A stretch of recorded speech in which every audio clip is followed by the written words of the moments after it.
Hey guys, welcome back to the channel. I'm the TMax. I make videos about travel, culture shock, cultural immersion, learning foreign languages, Portuguese and Brazil, and flying my drone every chance I get. Today we're going to talk about my favorite places that I visited, my least favorite places that I visited, the most underrated and the most overrated places that I visited as well.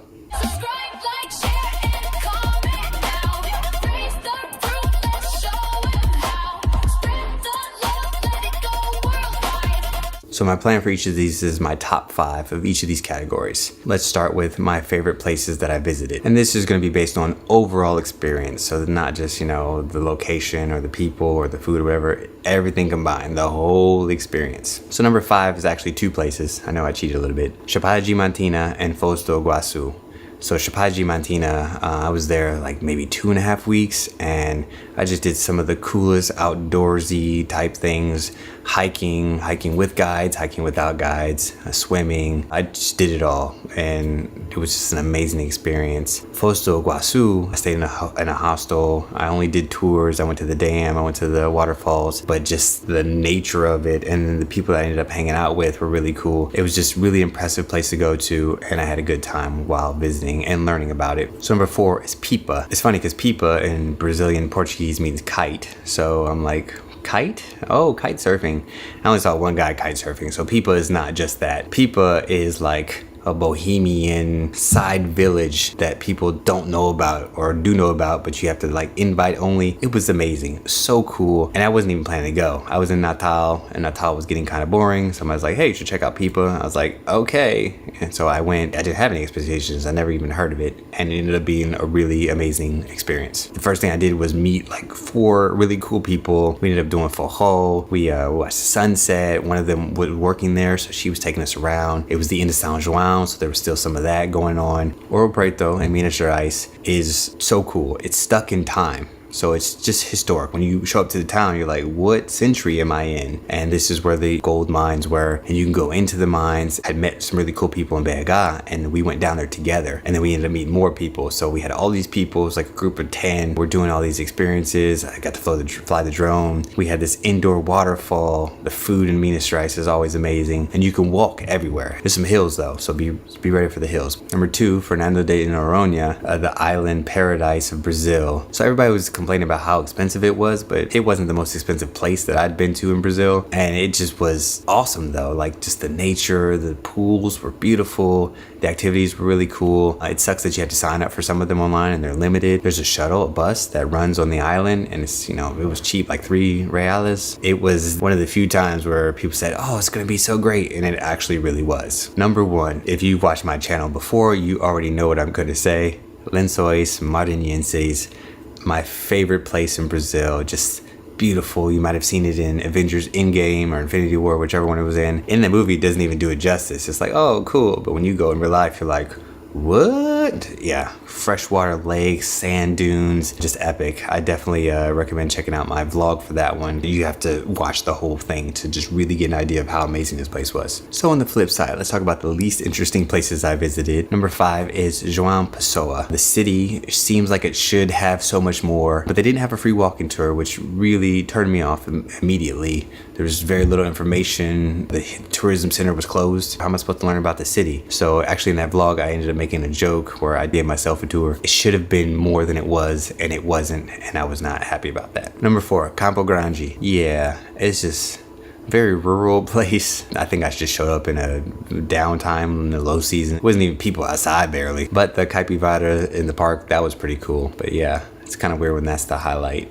Number 3, I already mentioned it before, Natal. It had like a few things, and once you do that, then it's like, okay, what's next? And since it's a capital city, I mean, I thought it was gonna be more. It's Christmas, for crying out loud. Like, come on, Christmas is supposed to be exciting. No. Number 2 is a tie between Teresina and Porto Velho. Teresina, there was just nobody in my hostel. I couldn't meet with people. There was no meetups, no events, no walking tour. I did capture an amazing sunset, but that was the highlight. And in Porto Velho, I showed up in the middle of the wildfires. So like the town's smoky, you could barely see. It wasn't a good time to go there, so I'll have to go back. And the number one least interesting place that I visited was Goiânia in Goiás. I was there 1 full week, and it's the only state that I do not have a vlog in. There's no content. I thought about doing something else. I was just unmotivated to vlog. All the museums were closed. I got some pretty good drone shots, but other than that, and there's skyscrapers, there's money, there's stuff there, but I didn't find it, so it wasn't interesting. So if you're still watching this far, thank you. Let me go ahead and say that. Definitely remember to give a like, hit the subscribe button if you haven't already. So let's take a look at the 5 most overrated places that I visited. So number 5 is Chapada dos Guimarães in Mato Grosso. I took a cab to get out there because the bus was no longer working. So I was already not happy about that because the cab was way more expensive. And I show up during the dry season, during wildfires. So like all the waterfalls were like barely shooting out water. The park was like dead trees. It wasn't very appealing. I did meet some cool people on that to kind of salvaged it a little bit, so it didn't end up on the worst list. Number 4, Copacabana, Rio de Janeiro. I went to Ipanema first, so that's probably also why I feel like this place is overrated. Ipanema was epic. Ipanema is everything that Copacabana is, but cheaper and less bougie. You know me, I like the cultural immersion. I like to, talk to people. I like to be like the locals, and Copacabana is mostly tourists. It's beautiful. It's nice. You hear about songs and all this, and I'm like, all right, Ipanema was better, in my opinion. Number 3, Maceió, Alagoas. As soon as I got into the Northeast, as soon as I hit Bahia, people were like, oh yeah, you gotta get to Maceió. And so I was like, oh, okay, this is gonna be a great place.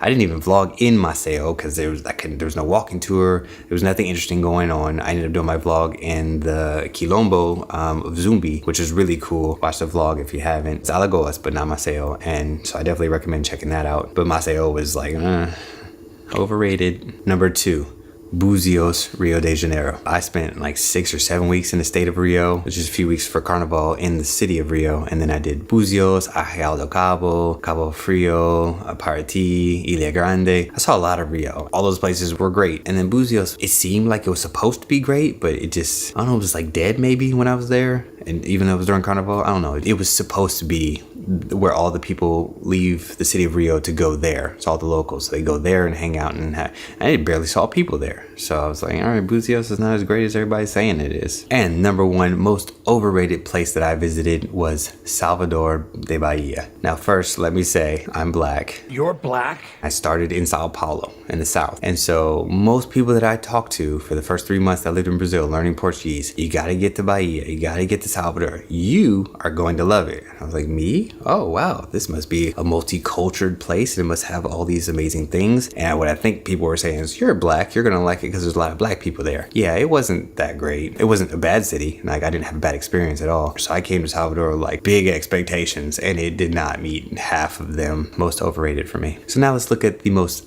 underrated cities. Now these are places that either people didn't even talk about, or if I told people I was going there and they're like, oh, why are you going there? And then the experience I had was great. Number 5, it's a tie between Sao Paulo, the city that I started in, because I wanted that Paulista accent. I preferred that to the Carioca accent. I went to Sao Paulo for 3 months. I loved it. People were like, oh, it's just a city. And I'm like, yeah, but it's got the airport, it's got culture, it's got museums, it's got food. 22 million people, largest city in South America. Sao Paulo was great. And that ties with Vitoria and Espírito Santo. People don't even go there, apparently. If you're not from Minas Gerais, you don't even go to Espírito Santo. Vitoria was really cool. The 3 days I spent there, I loved it until dengue showed up. Yes, I got dengue in Tiradentes in Minas Gerais, and it manifested. Took a while, like a week to incubate. And then after I visited Vitoria, I went to Vila Velha, and as soon as I got to Vila Velha, I watched the vlog on that one too. That was rough, but Vitoria was awesome. Number 4, Curitiba, Paraná. So I was living in Sao Paulo. The first place that I left to go see after 3 months of Portuguese was Curitiba. And what everybody in Sao Paulo told me was that all people in the south are cold. When you get to Paraná, Santa Catarina,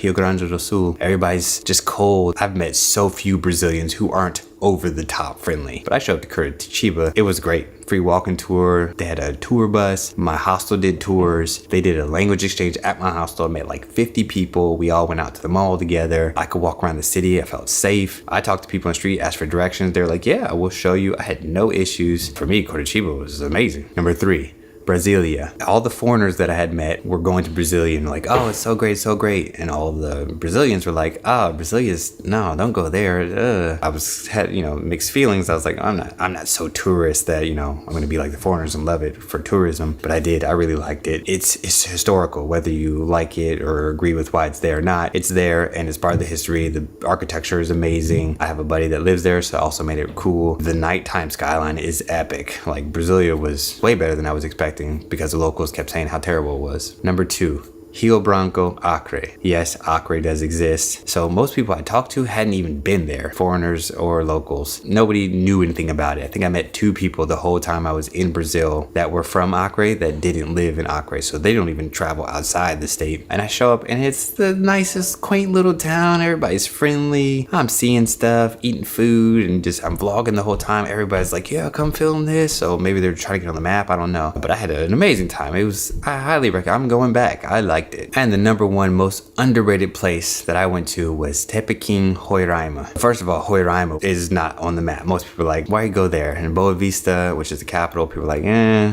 it was okay. It wasn't the best. And then I told people like, yeah, I'm gonna go to Tepequém. And most locals were like, what's that? And when I say locals, I mean Brazilians, not people who live in Roraima. They were my friends that I made along the way. Hey, a buddy from Bahia, or hey, buddy from Santa Catarina, I'm going to Tepequém. And they're like, what is that? Where is that? At first, I couldn't even get on the tour. This is one of those things where the online presence wasn't there. So I had to talk to a buddy who knew a guy who hooked me up with a tour guide, and I went on his tour he had booked already with other people, and I just jumped in. That group was amazing. We had the best time. They were super cool people. It was 6 of us. The tour included, it was like 2 overnights. The guide took us everywhere. We had the best time. And then Tepequém was beautiful. The park there, it's a nature reserve, so there's waterfalls and there's cliffs and there's jungle, and we had an amazing time. It might not even be underrated. It might just be unknown. If you get a chance, I highly recommend going there or do the tour that I did with Marcos, and it's all in my vlogs. You can see that information. Okay, so what do you think of my list? My favorite, least favorite, underrated, overrated? Do you agree? Do you disagree? Do you have some other ones you want to add to this list based on your experiences? If you enjoyed this video, definitely give it a like.